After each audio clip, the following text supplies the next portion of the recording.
Hello again, this is Ken from Homebrew Audio.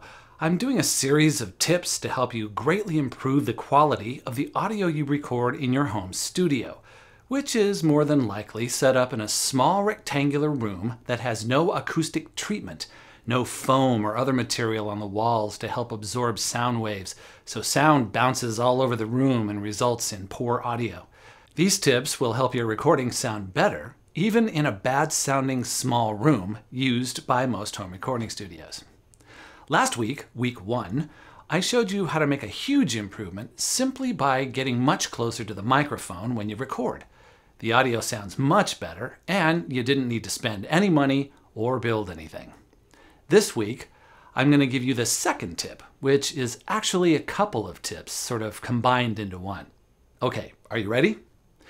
Use the cardioid setting on your microphone. Most mics default to cardioid as its only pickup pattern, but there are a lot of mics out there that are multi-pattern mics, giving you the option of switching to omnidirectional or figure 8 patterns. Unless you have a very good reason for using omni or figure 8 patterns, make sure that the switch on the mic is set to cardioid. In home studios set up in converted bedrooms or any small rectangular rooms that have no acoustic treatment, the omni or figure 8 patterns are typically going to sound pretty bad because they're much more sensitive to the poor room acoustics than a cardioid pattern.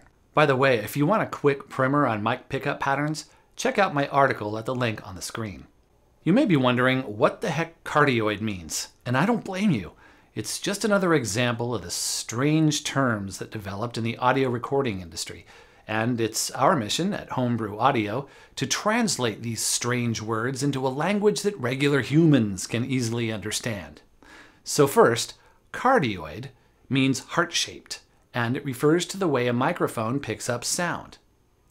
When we have a cardioid pickup pattern, the mic picks up the sound best from directly in front of it. That's like the point of a heart shape.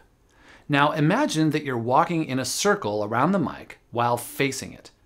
The more your mouth moves to the side and around the mic, the less sensitive the mic is to your voice, until you get to the point directly behind the mic where it is the least sensitive of all. That would be the area between the two lobes of a heart shape. In fact, a cardioid mic is said to reject any audio coming from directly behind it, which makes it very useful on stage when you're trying to keep sounds isolated from one another, and especially from the monitor speakers that are blaring toward your face.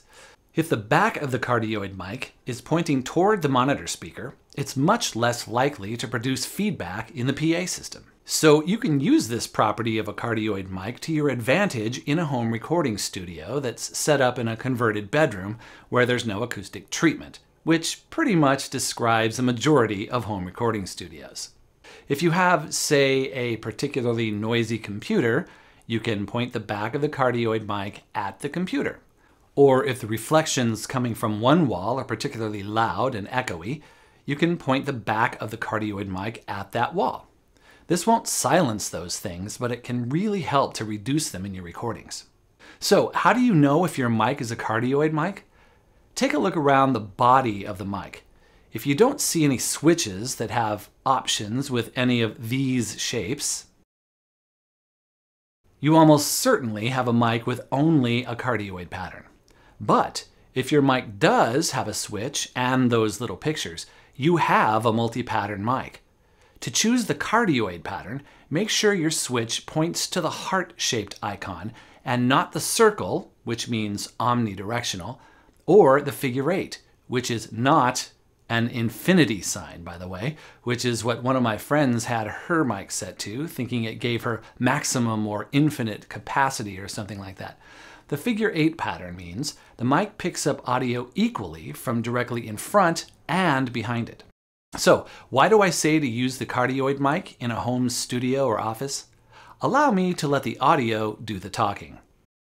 Hello, this is Ken from Homebrew Audio, and I am speaking into the microphone using the omnidirectional setting. Check. Hello, this is Ken from Homebrew Audio.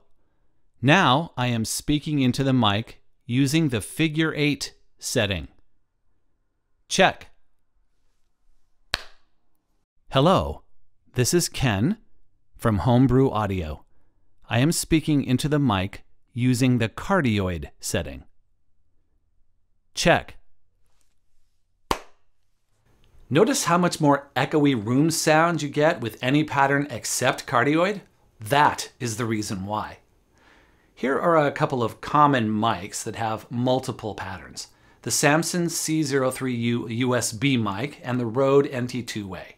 Of course, there are lots of others. If you have one of these, check to see what pattern is selected. If it isn't Cardioid, and assuming that isn't on purpose, change to Cardioid immediately and your audio will instantly sound better. That friend I mentioned earlier had been using the figure 8 pattern for months on her Samson USB microphone. We used to have weekly Skype meetings and everyone could always hear her dog, husband, and several other things around the house very clearly in the microphone. Once she switched to the Cardioid setting, her audio got a lot better and we heard less of the other household noises. Another tip I have for you this week, remember I promised you more than one, is that it isn't always obvious on vocal recording mics which side you're supposed to talk into. I mean, with most dynamic mics like you see on stage, shaped kind of like a snow cone, it's pretty obvious that you talk or sing into the end or tip of it. But with large diaphragm condenser mics, which most people use for vocal recording, you talk or sing into the side of the mic. But which side? They're symmetrical. I've had to test both sides on many a mic to be certain. It's almost always the side of the mic that has the company name or logo on it. I had another friend who sent me a recording he had made where he spoke into the wrong side. All I heard was the room sound, no direct voice at all. It was horrible, like he was recording in a shower stall. Here is what it sounds like to record into the wrong side. Hello, this is Ken speaking into the back side of the microphone. Since this is a large diaphragm condenser microphone, it is symmetrical, so it's easy to make this mistake, but this is the wrong side of the microphone. The fix? Turn the mic around and record into the correct side. And hello again, this is Ken speaking into the front or the proper side of the microphone. See how much better this sounds? So that's this week's audio improvement tip. Another one that doesn't require you to buy or build a thing. Use a Cardioid pattern mic and point the back of the mic toward the noisiest area so you hear less of the noise and more of your voice in your recordings. Stay tuned next week for yet another tip to make even more improvements to the quality of your recordings. See you then.